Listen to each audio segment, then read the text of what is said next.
Ini kan pasal yang saya dapat bocoran tadi itu pasal 207. Dengan pasal 335 tidak bisa ditahan. Nah, menurut saya kejadian di Alamin Rahman kalau perlu cari aja pasal yang penting tangkap aja. Kalau perlu pasal teroris deh karena dia meneror hakim di situ. Se-ekstrim itu kan, Bang? Pendapat Nggak saya benar begitu, ya kan? Tadi juga menyatakan ya, Farhad ini menyatakan bahwa ya udah dipecat. Kita ini anggota organisasi apa bukan? Kita menundukkan diri dalam satu organisasi profesi supaya kita diayomi. Katakanlah memang Firdaus, saya nggak bela. Kalau memang terbukti memang pelanggaran konten demokrat, silakan aja. Tetapi tindakan daripada organisasi langsung melakukan pemecatan tanpa melalui peradilan kode etik, ini menyalahi.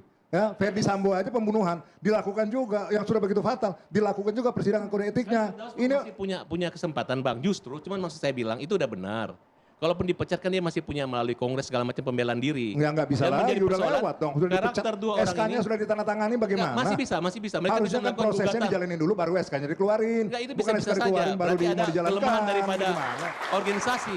Tapi mereka ini, gini contoh, Ketua Mahkamah Agung memerintahkan agar mereka dilaporkan pidana, ngamuk, malah ngejek. Maki-maki di gedung Mahkamah Agung tempat dia mengadu.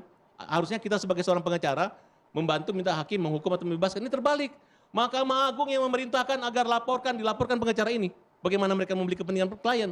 Mudah-mudahan tidak berdampak buruk terhadap pengacara-pengacara lainnya. Gitu. Dan ini menjadi satu pelajaran bahwa kita jadi pengacara apa sih? Sesombong apa sih? Saya Ya, aja kalau itu sepakat, tapi artinya kan juga Anda jangan menuduh. Kayak tadi saya katakan, janganlah mencap orang, menyamakan seseorang dengan istilah-istilah binatang. Tapi Farhad tadi mengatakan kura-kura ninja itu istilah, itu kan menurut kamu. Ya kan? Coba saya dibilang kura-kura ninja. Enggak, kalau kura-kura ninja itu pahlawan menurut saya. Ma, itu kan menurut filmnya kamu. kura-kura ninja, tapi menurut pengertian orang. Kalau saya bilang dia itu adalah kura-kura, lain. Ini kan kura-kura ninja toko. Ya sama aja lah, itu kan tapi permainan bahasa nggak aja. bisa, Bang. Karena saya tidak melecehkan dia. Kura-kura ini adalah seorang pahlawan yang saya gambarkan agar tidak menjurus Enggak lah, nama. menurut saya stop lah. Masih praduga Bilang tidak bersalah. kura-kura ninja, bilang botak segala macam. Jangan saya nggak pernah bilang botak. Saya Saya bilang bilang kura-kura seseorang. khawatirnya di situ jadi pencetus juga, Bang. Kami datang itu karena infonya terbuka, terus tiba-tiba tertutup. Nah, saya cuma berkesimpulan sebagai orang penonton lah ya, penonton. Saya tidak bela Hotman atau tidak bela Rasman karena saya pernah bermasalah dengan dua-duanya. Artinya saya datang betul-betul murni ingin melihat ya sampai sejauh mana Hotman ya melawan Rasman, begitu juga sebaliknya. Saya kepingin melihat argumentasi hukum yang sebenarnya dan fakta persidangan berjalan seperti apa. Sehingga kalau saya, ini kacamata saya, mohon izin para senior, kacamata saya, kalau saya sebagai korban, tentunya saya ingin membuka selebar-lebarnya perilaku daripada seorang terdakwa, ya, secara terbuka dan bisa disaksikan oleh banyak orang. Itu kalau saya menjadi seorang korban. Namun demikian sebaliknya, kalau saya menjadi seorang terdakwa, pasti saya akan berjuang mati-matian agar supaya sidang ini tertutup dan saya dengan perilaku buruk saya tidak istilahnya terekspos. Jadi niat saya pada saat itu nggak kesampaian. Saya kepengen lihat argumentasi hukum para senior saya dengan baik dan melihat fakta persidangan.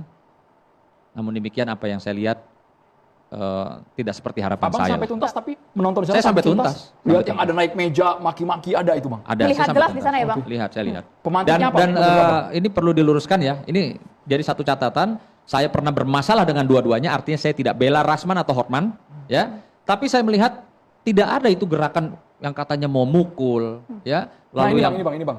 Ini bukan memukul, Bang. Hanya nggak ada, mendekati, Bang, ya? nggak ada. Silakan di lab krim forensik juga tidak ada gerakan memukul tuh seperti yang disampaikan. Wah, saya tangkis karena saya mau dipukul, nggak ada. Itu nggak ada. Itu. Jadi saya sebagai seorang penonton kecewa karena sidangnya tertutup dan saya sempat lapor juga sama Pak Kapolda, ini ada banyak polisi di sini. Saya sama istri lagi nonton sidang, saya seorang advokat disuruh keluar gitu loh. Iya, sampai saya komunikasi sama Pak Kapolres juga, ini jangan sampai salah paham. Saya bilang, kami datang bukan preman, kami bukan pendukung Hotman atau Rasman, tapi kami seorang advokat dan istri saya kebetulan lagi belajar hukum, pingin melihat jalannya persidangan yang elok seperti apa sih yang disajikan oleh para senior kami. Kalau pertimbangan hakim ada unsur asusila, Bang, sehingga ditutup di tengah jalan. Ada perubahan? Ya. Ada perubahan di tengah jalan. Menurut Ya. Abang dari kacamata advokat itu hal yang wajar? Loh, berubah itu seketika? mungkin yang bisa jawab para senior saya di sini. Saya kan sebagai penonton kapasitasnya. Saya tidak bela siapa-siapa. Tapi kan Anda advokat juga, Bang. Ya. Tapi kan Anda advokat juga. Ya, tapi saya rasa kalau saya berpendapat soal itu, saya melangkahi beliau-beliau. Oke, kalau gitu ya, langsung Bang, saja nih. merendah. Kita coba dengar bagaimanakah Pak Fredrik kemudian melihat persidangan yang kalau kita lihat kan secara langsung tadi juga kita tampilkan beberapa kali ya. Kalau menurut Anda apakah memang ini suatu hal yang wajar saja karena ingin membela kliennya atau bagaimana? Kalau menurut saya, itu tindakan-tindakan spontanitasnya itu adalah melewatin batas. Tapi harus diingat ya, sebagaimana Perma nomor 5 tahun 2020 pasal 3 kan hakim itu yang menentukan sidang itu terbuka atau tertutup. Wewenangnya mutlak di tangannya hakim.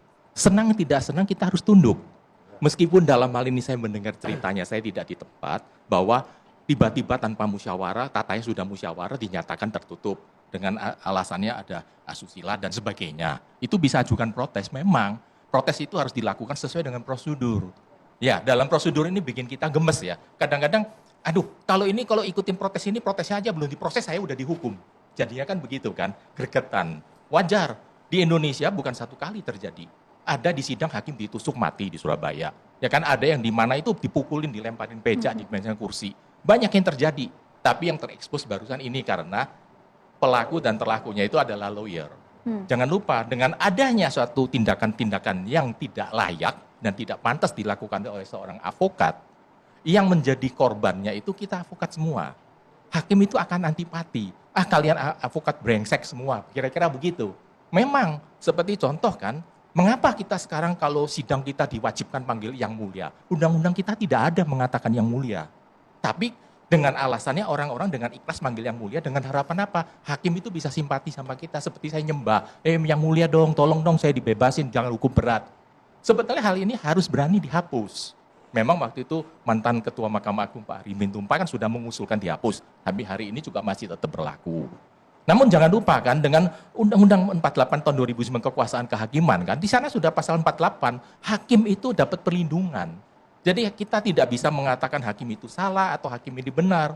Hakim aja sekarang kalau terang-terangan membuat mencatatkan suatu analisa hukum yang dipalsukan, saya punya rekamannya, saya lapor ke polisi. Polisi bilang apa? Nggak bisa Pak. Ada perma yang mengatakan, sema atau perma, mohon maaf saya nggak terlalu ingat. Hakim nggak boleh diperiksa. Nah akhirnya kan dia kebal. Berarti kan hakim bisa dalam hal ini bertindak sesuka hati. Ya namun ya, yang nakal itu kan pasti oknum adalah. Di antara setiap suku, setiap profesi itu ada oknum. Jadi kita tetap harus percaya pada hakim. Karena hakim itulah yang menentukan nasib daripada penegakan hukum kan. Penegakan hukum, polisi, jaksa, segala ujung-ujungnya kan hakim menentukan. Nah di sini yang saya mengharapkan itu kan, lah profesi kita boleh panas. Kan? Tapi jangan sampai kita melampaui batas. Ya kita kalau mau bagaimana nanti kita minta RDP sama Komisi 3, kita mau minta RDP sama Ketua Mahkamah Agung, siapapun silakan. Tapi di sidang, kita hormatinlah hakim. Ya itu yang prinsip yang saya ingin sampaikan. Tapi ini kan nasi sudah menjadi bubur, Bang Fredrik. Videonya kami putar berulang kali. Menurut Abang, sikap dari terdakwa Rasman seperti apa, Bang? Ya, menurut saya itu rekan Rasman itu saya juga kenal baik ya. Beliau itu sudah terlampau emosi, tidak bisa mengendalikan emosi. Menteriak-teriak, terus kemudian sampai berlompat ke depan sidang ya, itu tidak pada tempatnya. Itu ya sepantasnya itu dikoreksi lah, jangan sampai terulang lagi. Namun bagaimanapun juga dengan pasal 207, 216, 217 ya bisa aja dilaporkan dalam hal ini tindak pidana. Kalau 207 itu abal-abal nggak ada apa-apanya lah, nggak bisa ditahan. 216 itu cukup berat. Namun dalam hal ini kan harus dipertimbangkan kembali. Apakah itu tindakannya rekan Rasman itu disengaja atau tidak sengaja? Rekan daripada siapa satu namanya yang naik meja Firdaus. itu? Firdaus ya. Saya melihat spontan, saya lihat aja, saya menganalisa. Mungkin dia lihat kan, Rasman datengin ke rekan Hotman, tahu-tahu kan didatengin oleh orang berbaju batik. Dikirain si Rasman mau dipukul, dia mau melindungin, dia spontan, dia mau cepet lari lindungin. Mungkin loh ya, tapi semuanya itu jelaskan di depan polisi. Kalau memang dipidanakan. Ya kalau memang pidanakan, silakan aja kan, apakah hakim itu siap diperiksa oleh penyidik. Nanti jangan-jangan kan penyidiknya suruh datang ke hakim gitu kan untuk bikin berita acara.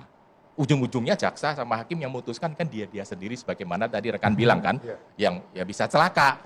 Ya apa nggak lebih baik dalam hal ini organisasi yang menaungi Rasman maupun dalam hal ini siapa itu namanya, saya mohon maaf saya nggak Firdaus itu ya, bisalah dalam hal ini melakukan mediasi dengan hakim kan, tidak perlulah gontok-gontokan. Karena apa? Kita advokat sama hakim itu sama. Janganlah kita itu merasa kita itu rendah. Kita sama kok sama hakim.